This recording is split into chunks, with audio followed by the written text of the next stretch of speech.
Hi, this is George Tejada, and we're gonna talk about Camellia Silang, the nearest property available in Tagaytay.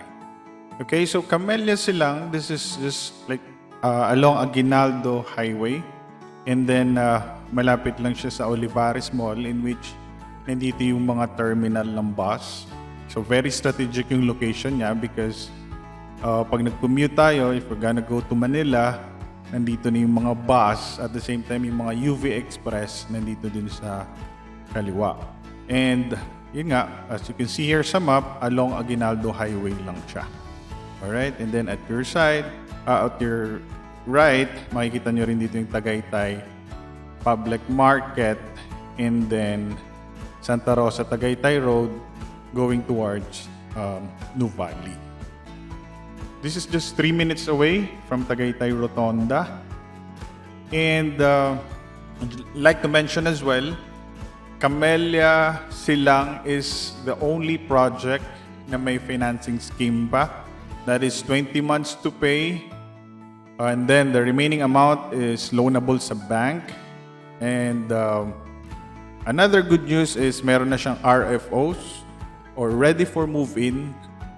Gawa na yung bahay, lilipatan nyo na lang. Okay?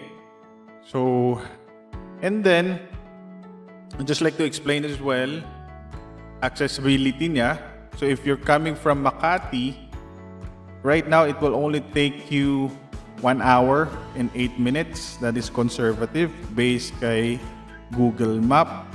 Okay? So, pag mag-Waze sila, depende din minsan sa traffic, no? So, you could go via Daang Hari, that will take you 1 hour and 15 minutes. Or you could go via Zapote Road, so that's 1 hour and 19 minutes. Now, the reason why 1 hour and 8 minutes na lang from Makati to Tagaytay, as you can see here, ang daan nyo na is Mamplasan Exit or sa Binyan, and then dadaan na kayo ng Cavite Laguna Expressway or CALAX. So gawa na kasi si CALAX, kaya na-shorten yung traveling time nila. And then, babaybayin nyo na yung Tagaytay Santa Rosa Road, and then Camellia Silang na. Alright, so you may experience nyo na yung Tagaytay weather, and then very accessible lang siya. And may mga RFOs na. Okay? And yung financing scheme niya is flexible. So, di-discuss ko yun later. So, ito yung sinasabi ko ng mga prime property, no? So, pag naghanap sila ng location within the village, very important yung mga prime locations. Okay? So, like, as you can see here sa map, this is just a small community. Okay? Yun yung maganda sa kanya. And yun nga sinasabi ko yung prime property. So nakita nyo dito, there's a lot of corner lots available. So ito corner lot, and then this one, and then another one is corner lot. Now, I'd just like to emphasize itong unit na to. Itong corner lot mismo to, sa malapit sa guard. Okay? So, alam naman natin na, di ba, corner lot, mataas yung value. At the same time, very rare na makakakita ka na katabi lang ng guardhouse mismo. Okay, so this is hot na property talaga to. Okay, so Block 1, Lot 1. Okay, so dito yung guardhouse, and then nandito yung bahay mo. And another plus points, paglabas mo sa veranda mo, open space siya, garden to. Okay. Pag ikaw yung buyer, bilhin nyo na kaagad pag nakita nyo itong video. Because Block 1, Lot 1. And would you imagine magkano lang yung price? That is only 5.5 M. Okay? So yung itsura ng bahay, I'll show you. So, yung model niya is Bella. Pangalan ng model house is Bella.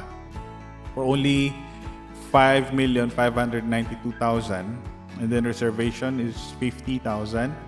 And yun nga nabanggit ko kanina, financing scheme, payable pa siya for 20 months. So that's 39,000. Okay? And then, pwede nyo i-loan sa bank, that is 20 years to pay, 41,250. Alright? Or they have deferred financing as well. So zero interest to, payable for 2 years lang, that is 203,917. And may discount din. Pag spot cash, that is 10%. So less 400,397. So this model is, yung lot area niya is 88 square meters and then 2 bedroom. Okay? So, pakita natin yung actual photo niya. Alright? So, ito yung guardhouse and then ito yung unit. And then, ito yung sinasabi ko na open space. Okay? So, imagine mo, nandito ka sa veranda and then, kita mo yung open space and of course, yung security. Kitang-kita ka lang dito ng guard. So, kung ang ano nyo is for vacation house, pwede nyo, sabihan nyo lang sa guard. At the same time, tapat lang din siya ng admin office. Okay? So, ito yung admin office, swimming pool. So, adjacent lang siya sa admin office. And then another picture. Okay, so guardhouse, ito yung bahay, and then ito yung open space. Okay? And also, kung sakali malate sila na may nakabili na, there are still a lot of locations na to choose from. So this is the guardhouse. Available din to, yung dalawang unit. So walking distance lang. Guardhouse and then this one, itong dalawang to. So available pa yan. Okay? Now, I'm gonna discuss yung mga model houses and then their prices. Okay?